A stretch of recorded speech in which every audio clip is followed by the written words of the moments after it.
Hi, this is Tim Ackesy from Atlanta, Georgia, and I'm here with a friend of mine, Chase Decraene.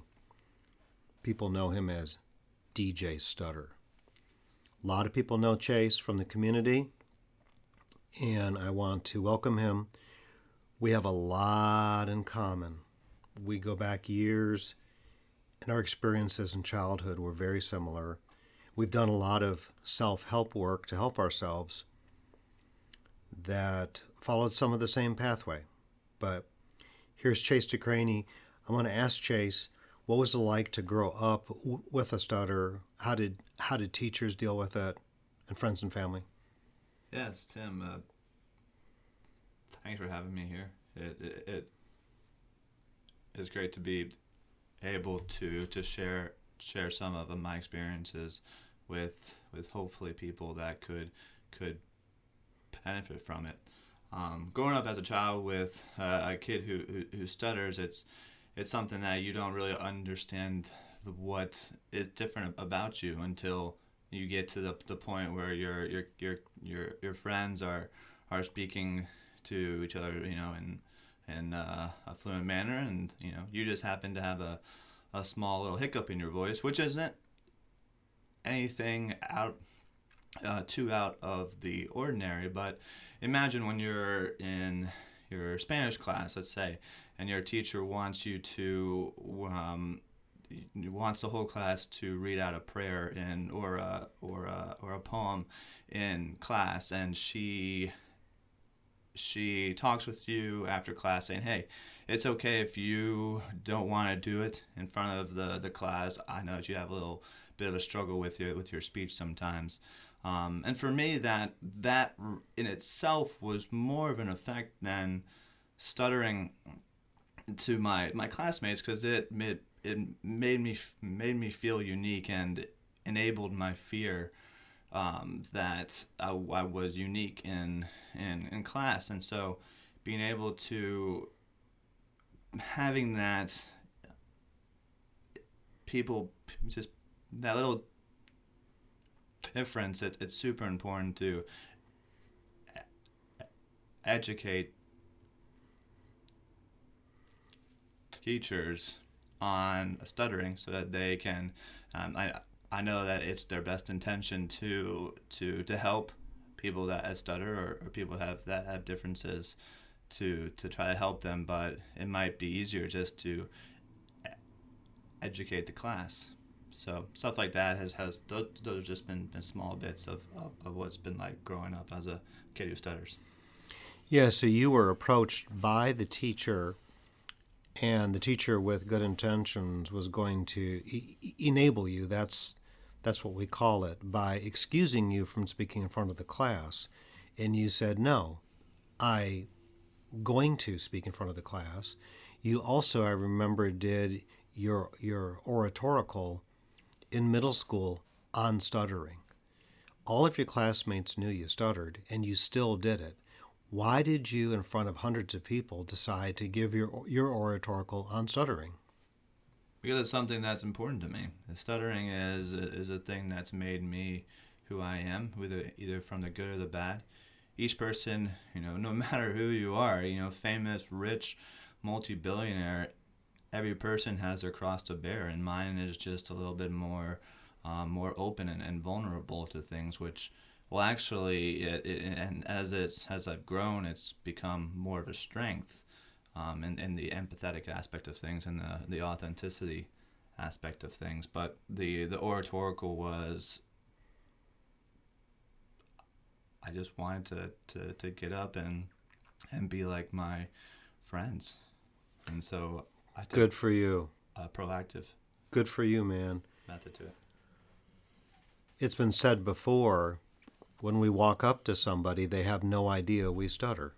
If we go up to order food at a fast food restaurant, or the server comes to us, or I need help at a store and I walk up to the employee, they have no sign that when my mouth opens, I'm going to stutter. And a lot of times we'll get a reaction. I remember their eyes got big. They tried to read my lips. Sometimes they would chuckle or laugh because they were uncomfortable. They weren't expecting it. So that's what's difficult about stuttering, is there's no warning sign for listeners, and listeners oftentimes don't know how to react. Yeah. But I love in grade school, as some well-meaning people said, maybe you shouldn't. You said, nah, I'm gonna. Something we both share in common, which is really cool. I was on faculty at the SSMP program in 1991, and I met Dorv Breitenfeld, the Dorv and associate began the SSMP 50 years ago. Since then, they have trained or educated something like 1,500 clinicians who got rare and special experience with stuttering. I remember the first day of the SSMP when Dorv took us out on campus in Cheney, Washington, with clipboards. And here's Dorv with like 40 people behind him, and he walks up, he stops a student, and he has his clipboard. Hi, my name is Dorv, and I stutter. May I ask you some questions? So he got through with that one. Then he said, okay, we're all going to spend the whole afternoon doing this. Yeah. And it is as though people saw a ghost or a monster. The facial reactions were incredible. I know you went there. I had an amazing experience there. And one of the things about it, this goes back 50 years. You could build a case that it was one of the first programs where disclosure, I stutter, telling people you stutter all day long, making phone calls and saying, hi, I'm Tim, I stutter, can I ask you a question? That it was early hardcore disclosure of stuttering, which has gained a lot of attention in the last few years. Please tell us your experience at the SSMP. Well, imagine, so I have a fear of heights too. And so it's just picture it in a way that if you're scared of heights and you're been told to skydive, the way to overcome that sensitivity is just to skydive as much of it as physically possible. And that is the same kind of comparison as the SSMP, where I was told to talk to 30 people a day, and all sorts of people. I had a fear of talking to girls, and so what did my clinicians do? We went around and talked to girls, all the girls around campus, and that was a lot of fear, a lot of just stuttering openly and stuttering just proudly. And in that whole aspect in that whole exercise, it just became it's just got desensitized to things. And I think that was the success of that program, and being able to take the weight off of stuttering and disclosures a big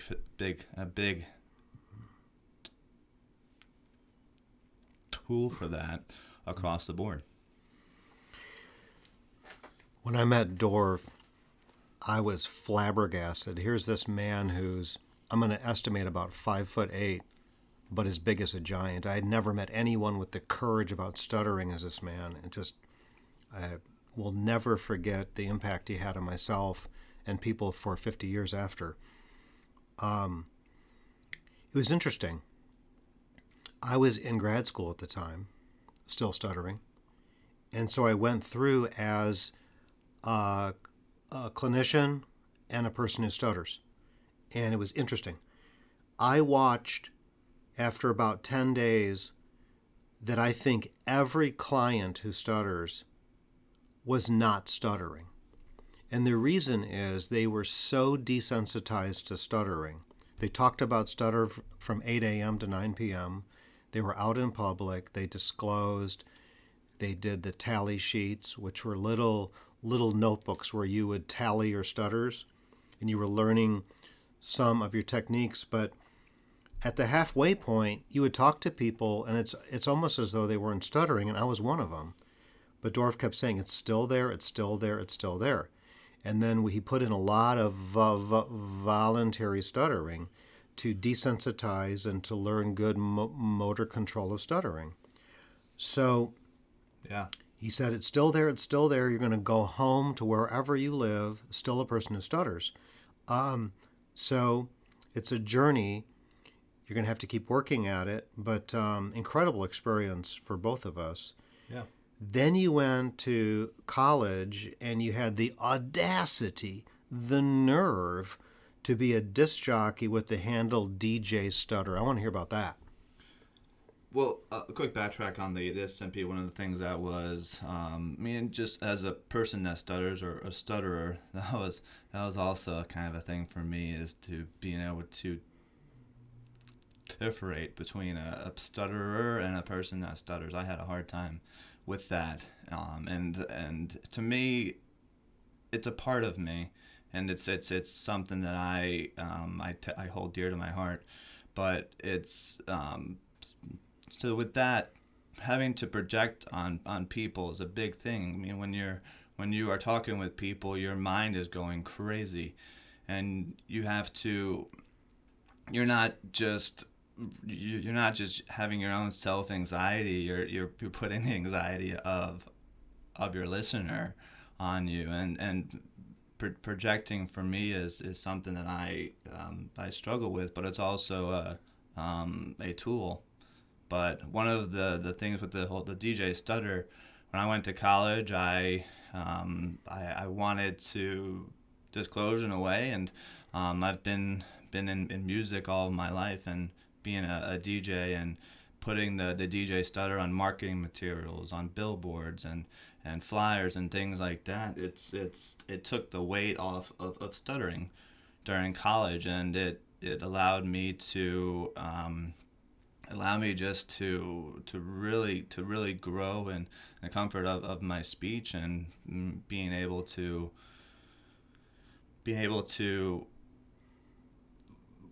use it as a tool instead of a hindrance. Mm-hmm. So I remember on campus, you got to work at one of the best clubs on campus, and there would be a poster which nights you were going to be the disc jockey. You had business cards and marketing tools, DJ Stutter. One of the great things about that is if you're going to get a phone call from a bar or a club, or you want to call the bar or club and talk to them about a gig, they already know you stutter. So it's a great way to be comfortable to either make or receive a phone call. Yeah. And then you went on after college and,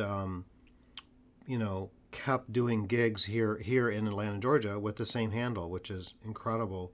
Yeah. Also give you a chance, to really disclose each and every show you did. Another thing we share in common is the NSA. I moved to Atlanta in '87, and the NSA was the NSP, I believe, still, in '87. I moved to Atlanta, Georgia, not knowing anyone, had a severe stutter, and I stumbled upon a local chapter for the NSP and was involved in it as a member. I then led the group for a number of years, and then I brought the NSA to Atlanta, Georgia in 1998 for the first time.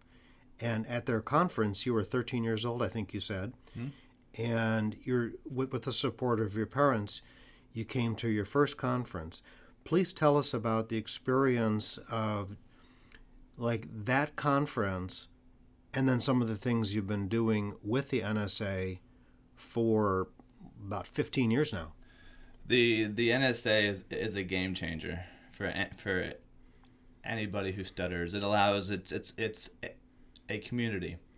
As a 13-year-old in elementary school and high school, you are trying to figure out yourself, and you're growing, and being able to be introduced to a community of people that stutter, who were friends to me, but now they're all family. And being able to DJ, I've been the DJ for the NSA conference for probably for the last 6 or 7 years, and it's really a great platform for me just to give back, and I use it as a way to advocate for people that stutter, and to really give them the opportunity to get involved, because after 4 days of the conference, people that stutter that go there, and they are exhausted from talking so much, just because it just brings them with open arms, and it really allows people that stutter a chance to ease into it, and to grow in the way that they want to. But one of the really cool things this past conference with the whole COVID-19 thing is that they had to go virtual, and so Tammy, the executive director, a good friend of mine, she thought outside the box, took the whole thing virtual, and really brought the NSA conference to people's homes.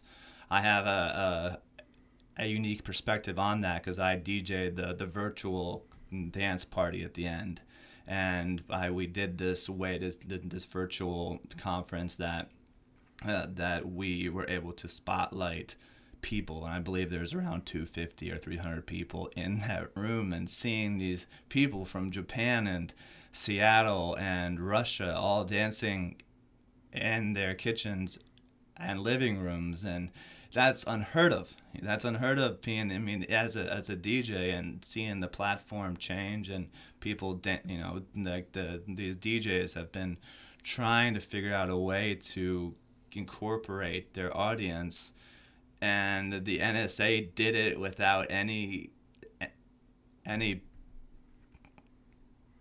pushing to do it, and so we were able to create that same atmosphere of the conference virtually. And I know that's a huge game changer to give first timers at the conference to really understand what the conference is, and to advocate for people that stutter, and to really grow the community and reduce the stigma that is stuttering.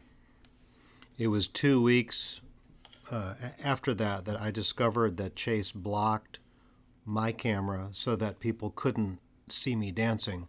But we're still friends. But I understand that the kind of threat for your safety, that if you're at home and you see me dance, that's actually dangerous. So think about how these things all mount up, right? You're in school, and some people with good intentions say maybe you shouldn't talk. You say, I'm going to talk. You do your oratorical. You do speak up in Spanish. I'm going to speak like everyone else. I'll stand in front of my classroom. You go to the SSMP. You disclose and become DJ Stutter. You get involved in the NSA. And then who goes into sales with a stutter? Tell me about that.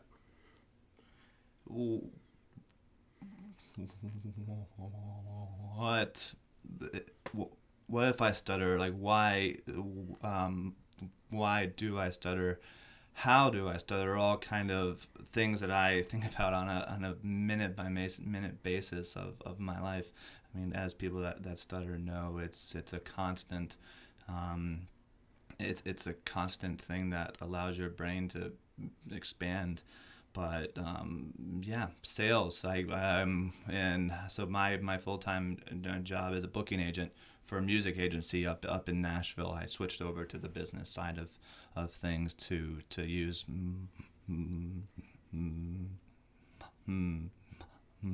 my business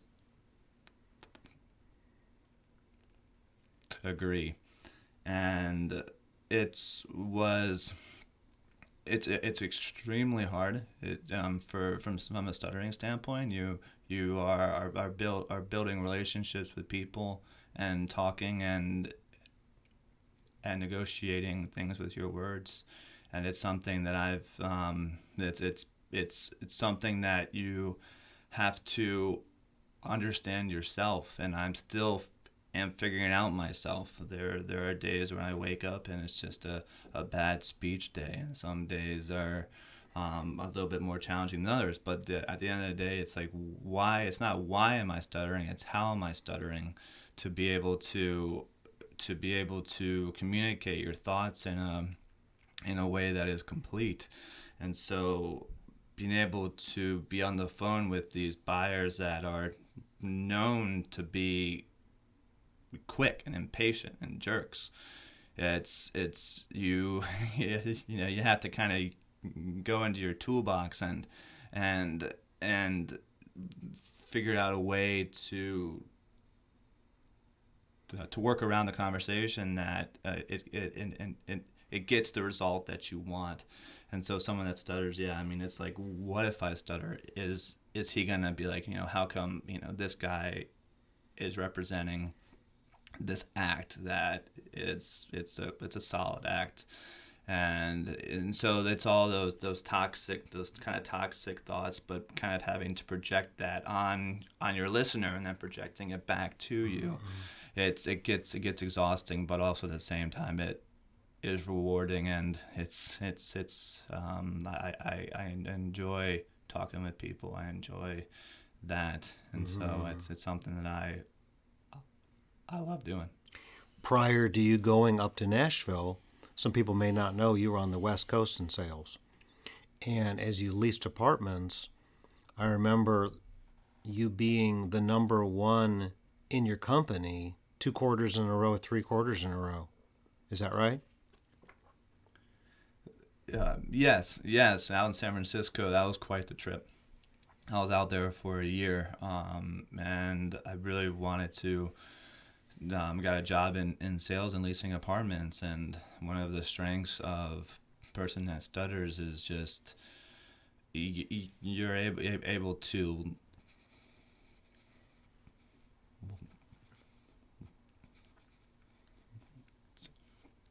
the level with people in a different way, and people that stutter are more empathetic. They're more open to change, and they have more. They're better at being flexible with things. And in a sales role that you get, you know, 7 different people on a Saturday coming in to lease an apartment, and you're not just selling the community, but you're selling yourself. It's important to kind of have those empathetic traits as a salesman, because you're not coming off as like a used sales guy, but someone that is actually eager to help the client. It's so easy to project thoughts. For example, if I stutter, a major band won't want me to rep them. I might have to call different places when tours begin again to try to sell my band to the venue. And it's so easy for the stuttering mind to start messing with us, thinking things like, if I stutter, they'll wonder, how did I get in this career? I had the same negative thoughts going into speech pathology. I've been in it since 92, like 28 years. And going into graduate school, I still had quite a stutter. Came out of graduate school still battling a stutter, and being watched in clinic. There's a two-way mirror with the child's mother or father. My supervisor and other graduate students could observe and see me. And those of you in the industry understand you have to do a standardized test where I have to read questions verbatim to somebody. You can't change the words. If you stutter, it can mess up my cadence of giving, especially if I have to read a paragraph and the person has to say it back from memory, and I'm stuttering. That was very difficult to do. For sure. So forging through sales with a stutter. You also said something about it's more important to think about how I stutter. I know you gave an example where you develop comfort with one individual and then speaking with them becomes comfortable and easy-ish. But then we can, if we project on a different customer or client or cold calling, then we can develop anxiety and then we end up blocking. That's the how I stutter. Do you want to expand on that? Yeah. When you just so like when you stutter, like that's I've been wanting to write an article actually when the title is say when I stutter, but the how of it, just for me, when I am making a phone call to a buyer that I disclose to, let's say on Monday, I disclose, hey, I just have a stutter. He goes, oh, okay, great. The next call is going to be a lot easier when I talk to them. But when I talk to a buyer that I'm, this, if I get in well with this buyer, then I'm gonna have more advantage in my career. So then of course, all of those triggers in your brain are like, man, don't stutter with him, and when you try to not stutter, that you just end up stuttering more. And so that kind of goes into the why, why am I stuttering versus how. It's the surface level of with the blocking and things like that, but then the why is why am I stuttering more versus with buyer B versus buyer A, and that is or just in general with people, is if you have a girlfriend or a girl that you have a crush on, that why do you stutter with her more versus the girl that you are best friends with. All those are just different variables, and so it's I'm still working to figure that out myself, but like the why of stuttering, it's just being open with my stuttering has allowed me to be able to build a close relationship with people and sharing that cross. Why has to change to how is the summary. There are people who say that they stutter at one drive-through restaurant but not another. One menu item they stutter on but not another. Why? You're stuck with why. Your mind opens up to solutions if you ask, how do I stutter with that cute girl and not my best friend who's a girl? How does that work? So recently you've given back more. We're in the middle of this pandemic. A lot of children are having to do school from home, and up in Nashville, you've given your time and talents to a group called Dream.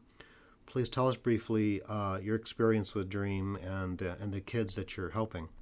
Dream Nashville is great. It's a chance for people with this whole transition into the virtual world. These kids are not just struggling of how to what material to learn, but they're struggling with how to learn the technology, and that's across the board. My dad, who's taking some college courses, he's struggling with the technology, and it allowed it's to being able to volunteer with that stuff. It allows you to help the kids up in Nashville to learn the technology in a way that they're learning the geometry and the basics as well. And so that's been helpful for me. But it would be so easy for a person who stutters to hear about Dream and go, hey, I could go help some kids with some free time. Nah, but I stutter, so I'm not going to do it. Well, funny you say that. When I first walked into the door, there was like 15 kids or so, and it took me straight back to elementary school when I was talking to one of the kids, and the kid, who are the kids are raw. They really tell it how it is because they don't know any better, and they're like, what is going on with your speech? And I just stopped for a second, and I was like, that's very true. And so he nudged his friends, thinking it was a smart little comment, but then just stopping and educate him for 5 seconds, being like, "Oh, I actually stutter. This is me just having a little struggle." And man, he switched from not understanding it, thinking it was funny, to just being like, "Oh, okay, you stutter. That's cool." And then it just allowed the conversation to run more smoothly, and just that education aspect is super important. I have a friend in Florida, Jeff Ingram.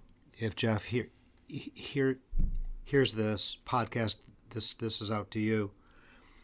So Jeff is retired in Florida, and he goes to prisons and sits with prisoners and hears their their complaints and sorrows of being in prison. And Jeff grew up with a stutter, and for him to give back, to drive to prison, go through all of that, being inspected and everything, and to sit down with these prisoners and allow them to pour out their souls is amazing. And I believe, Jeff growing up with a stutter is just an example, as you said, that people who stutter may have more empathy, a silver lining. So a silver lining for Dream Nashville is they got a guy named Chase Decraene up there who will sit down with kids and help them, and Jeff Ingram in Florida. So as we're winding up here, what is your takeaway for kids who stutter about courage and disclosure? There's so many opportunities out there for anybody, stutter or not. That's just the way it is. But to keep your head up, and keep talking. No matter what the words that you say are important. I mean, they might get you in trouble sometimes here and there, but you just keep talking, keep your head up, and if there's that and if you want that hot dog at the ballpark, and you are a little afraid of saying the word and stuttering, just say it and get it and keep on moving. And your parents all the way along the way supported you. Speak in class, do your oratorical on stuttering, stick your chest out and look at the results. You go on through sales, you're in sales, you're successful, and you're giving back. So I think there's also parents support your child. Brings me back to a quote: courage is not the absence of fear, it's the triumph over fear.